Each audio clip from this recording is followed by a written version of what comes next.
በስመ አብ ወወልድ ወመንፈስ ቅዱስ አሐዱ አምላክ አሜን። የልዑል እግዚአብሔር ቤተሰቦች የእናታችን የቅድስት ድንግል ማርያም ወዳጆች እንደምን ቆያችሁ? አሜን። የአምላካችን የልዑል እግዚአብሔር ስም ዛሬም ዘወትርም እስከ ዘላለም ድረስ የተመሰገነ ይሁን። የዐቢይ ጾም አምስተኛው ሳምንት ላይ ደርሰናል። የዐቢይ ጾም አምስተኛው ሳምንት ደብረ ዘይት ይባላል። ጌታ በደብረ ዘይት የዳግም ምጽአቱን ነገር ማስተማሩ ይነገርበታል። ደብረ ዘይት የስሙ ትርጓሜ የወይራ መብቂያ ወይም በወይራ ደን የተሸፈነ ተራራ ማለት ነው። ስያሜ የተሰጠው በቦታው ብዙ ወይራ ተክል ይበቅልበት ስለነበር ነው።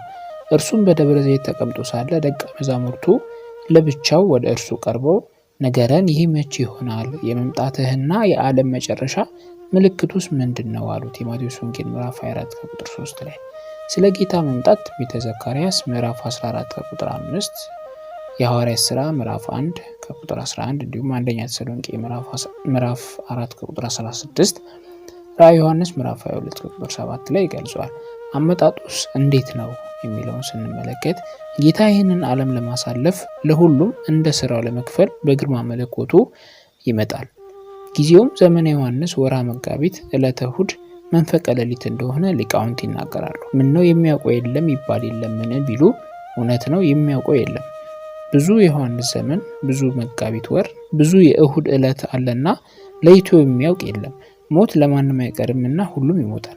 ዘፍጥረት ምዕራፍ 3 ከቁጥር 19 ላይ በዕለተ ምጽአት ቅዱስ ገብርኤል 8ቱን ነፋሳተ መዓት ከየመዛግብታቸው ያወጣቸዋል። ዛፏን ነቅለው ድንጋዩን ፈንቅለው ምድርን እንደ ብራና ይዳምጧታል። ቅዱስ ሚካኤል መለከት ይነፋል። አንደኛ መቃብያን ምዕራፍ 9 ቁጥር 8 ላይ ለሙታን ሲል በዱር በገደል በባህር በየብስ በመቃብር ውስጥ ያሉት በአውሬ ሆድ ውስጥ ያሉት ሁሉ ይሰበሰባሉ። በሁለተኛው ነጋሪት ሲመታ አጥንትና ስጋ አንድ ሆነው ፍጹም በድን ይሆናሉ። ሶስተኛው ነጋሪቱን መጥቶ ቅዱስ እግዚአብሔር ቅዱስ ኃያል ቅዱስ ሕያው ዘኢይመውት ጊዜ መቃብሩን ክፈቱልኝ መግነዝ ፍቱልኝ ሳይል ደጉ ደግነቱን ክፉም ክፋቱን ይዞ ይነሳል። ወንዱ የ30 ዓመት ሴቲቱ የ15 ዓመት ሆነው ጻድቃን ብርሃን ለብሰው ብርሃን ተጎናጽፈው ከፀሐይ 7 እጅ አብርተው ኃጥአን ጨለማ ለብሰው ፍጹም ዲያብሎስን መስለው ይነሳሉ። ማቴዎስ ወንጌል ምዕራፍ 13 ከቁጥር 43 ላይ ጻድቃን ስለሰሩት መልካም ስራ ነው የአባቴ ቡሩካን ብሎ መንግስተ ሰማያትን ያወርሳቸዋል። ኃጥአንን ስለ ክፋታቸው ስራቸው ገሃነም ይሰዳቸዋል። ጻድቃን ደስ ይላቸዋል፣ ኃጥአን ግን ያዝናሉ፣ ዋይ ዋይ ይላሉ፣ ደረት ይደቃሉ፣ እንባቸውን ያፈሳሉ። የማይጠቅም ለቅሶ የማይጠቅም ሐዘን ሰቅለው የገደሉትም አይሁድ ክብሩን አይተው ላይጠቀሙ ይጸጸታሉ። ምልክቱስ ምንድን ነው ብለው ጌታን ሲጠይቁ ኢየሱስም መልሶ እንዲህ አላቸው፣ ማንም እንዳያስታችሁ ተጠንቀቁ።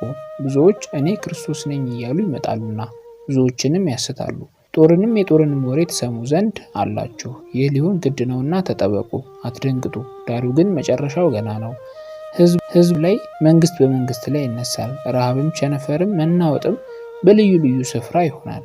እነዚህም ሁሉ የምጥ ጣር መጀመሪያ ናቸው። በዚያን ጊዜ ለመከራ አሳልፈው ይሰጧችኋል፣ ይገድሏችሁማል። ስለ ስሜም በአሕዛብ ሁሉ ዘንድ የተጠላችሁ ትሆናላችሁ አላቸው። በዕለቱ የሚነበብ የወንጌል ክፍል የማቴዎስ ወንጌል ምዕራፍ 24 ቁጥር 1 እስከ 36 ያለው ነው። ኢየሱስም ከመቅደስ ወጥቶ ሄደ። ደቀ መዛሙርቱም የመቅደሱን ግንቦች ሊያሳዩት ቀረቡ። እርሱ ግን መልሶ ይህን ሁሉ ታያላችሁን? እውነት እላችኋለሁ ድንጋይ በድንጋይ ላይ ሳይፈርስ በዚህ አይቀርም አላቸው። እርሱም በደብረ ዘይት ተቀምጦ ሳለ ደቀ መዛሙርቱ ለብቻቸው ወደ እርሱ ቀርበው ንገረን፣ ይህ መቼ ይሆናል? የመምጣትህና የዓለም መጨረሻ ምልክቱስ ምንድን ነው አሉት። ኢየሱስም መልሶ እንዲህ አላቸው፣ ማንም እንዳያስታችሁ ተጠንቀቁ። ብዙዎች እኔ ክርስቶስ ነኝ እያሉ በስሜ ይመጣሉና ብዙዎችንም ያስታሉ። ጦርንም የጦርንም ወሬ ተሰሙ ዘንድ አላችሁ። ይህ ሊሆን ግድ ነውና ተጠበቁ፣ አትደንግጡ። ዳሩ ግን መጨረሻው ገና ነው። ሕዝብ በሕዝብ ላይ መንግስትን በመንግስት ላይ ይነሳልና ራብም ቸነፈርም የምድር መናወጥ በልዩ ልዩ ስፍራ ይሆናል። እነዚህም ሁሉ የምጥ ጣር መጀመሪያ ናቸው። በዚያን ጊዜ ለመከራ አሳልፈው ይሰጧችኋል፣ ይገድሏችሁማል። ስለ ስሜም በአሕዛብ ሁሉ የተጠላችሁ ትሆናላችሁ። በዚያን ጊዜም ብዙዎች ይሰናከላሉ፣ እርስ በርሳቸውም አሳልፈው ይሰጣጣሉ፣ እርስ በርሳቸውም ይጣላሉ። ብዙ ሐሰተኞች ነቢያትም ይነሳሉ፣ ብዙዎችንም ያስታሉ። ከአመፃም ብዛት የተነሳ የብዙ ሰዎች ፍቅር ትቀዘቅዛለች። እስከ መጨረሻ የሚጸና ግን እርሱ ይድናል። ለአሕዛብም ሁሉ ምስክር እንዲሆን ይህ የመንግሥት ወንጌል በዓለም ሁሉ ይሰበካል። በዚያን ጊዜ መጨረሻው ይመጣል። እንግዲህ በነቢዩ በዳንኤል የተባለውን የጥፋትን ርኩሰት በተቀደሰችው ስፍራ ቆሞ ስታዩ አንባቢው ያስተውል። በዚያን ጊዜ በይሁዳ ያሉት ወደ ተራሮች ይሹ። በሰገነትም ያለ በቤቱ ያለውን ሊወስድ አይውረድ። በእርሻም ያለ ልብሱን ይወስድ ዘንድ ወደ ኋላው አይመለስ። በዚያችም ወራት ለእርጉዞችና ለሚያጠቡ ወየውላቸው።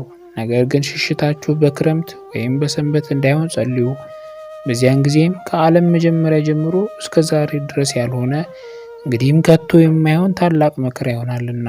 እነዚያ ቀኖችስ ባያጥሩ ሥጋ የለበሰ ሁሉ ባልዳንም ነበር። ነገር ግን እነዚያ ቀኖች ስለተመረጡት ሰዎች ያጥራሉ። በዚያን ጊዜ ማንም እነሆ ክርስቶስ ከዚያ አለ ወይም ከዚያ አለ ቢሏችሁ አትመኑ። ሐሰተኞች ክርስቶሶችና ሐሰተኞች ነቢያት ይነሳሉና ቢቻላቸውስ የተመረጡትን እንኳን እስኪያስቱ ድረስ ታላላቅ ምልክትና ድንቅ ያሳያሉ። እነሆ አስቀድሜ ነገርኋችሁ። እንግዲህ እነሆ በበረሃ ነው ቢሏችሁ አትውጡ፣ እነሆ በእልፍኝ ነው ቢሏችሁ አትመኑ። መብረቅ ከምስራቅ ወጥቶ እስከ ምዕራብ እንደሚታይ የሰው ልጅ መምጣት እንዲሁ ይሆናልና። በድን ወዳለበት በዚያ አሞራዎች ይሰበሰባሉ። ከዚያች ወራትም መከራ በኋላ ወዲያው ፀሐይ ይጨልማል፣ ጨረቃም ብርሃኗን አትሰጥም፣ ከዋክብትም ከሰማይ ይወድቃሉ፣ የሰማያትም ኃይላት ይናወጣሉ። በዚያን ጊዜም የሰው ልጅ ምልክት በሰማይ ይታያል። በዚያን ጊዜም የምድር ወገኖች ሁሉ ዋይ ዋይ ይላሉ። የሰው ልጅንም በኃይልና በብዙ ክብር በሰማይ ደመና ሲመጣ ያዩታል። መላእክቱንም ከታላቅ መለከት ድምፅ ጋር ይልካቸዋል። ከሰማያትም ዳርቻ እስከ ዳርቻው ከአራቱ ነፋሳት ለእርሱ የተመረጡትን ይሰበስባሉ። ምሳሌውንም ከበለስ ተማሩ። ጫፏ ሲለሰልስ ቅጠሏም ሲያቆጠቁጥ ያን ጊዜ በጋ እንደቀረበ ታውቃላችሁ። እንዲሁ እናንተ ደግሞ ይህን ሁሉ ስታዩ በደጅ እንደቀረበ እወቁ። እውነት እላችኋለሁ ይህ ሁሉ እስኪሆን ድረስ ይህ ትውልድ አያልፍም። ሰማይና ምድር ያልፋሉ፣ ቃሌ ግን አያልፍም። ስለዚያች ቀንና ስለዚያች ሰዓት ግን ከአባት ብቻ በቀር የሰማይ መላእክትም ቢሆኑ ልጅም ቢሆን የሚያውቅ የለም። ስለ እናቱ ስለ ቅድስት ድንግል ማርያም ስለ እመቤታችን ብሎ ልጇ መድኃኔዓለም በዛ የሚያስፈራ ቀን ይራራልን። ወስብሐት ለእግዚአብሔር።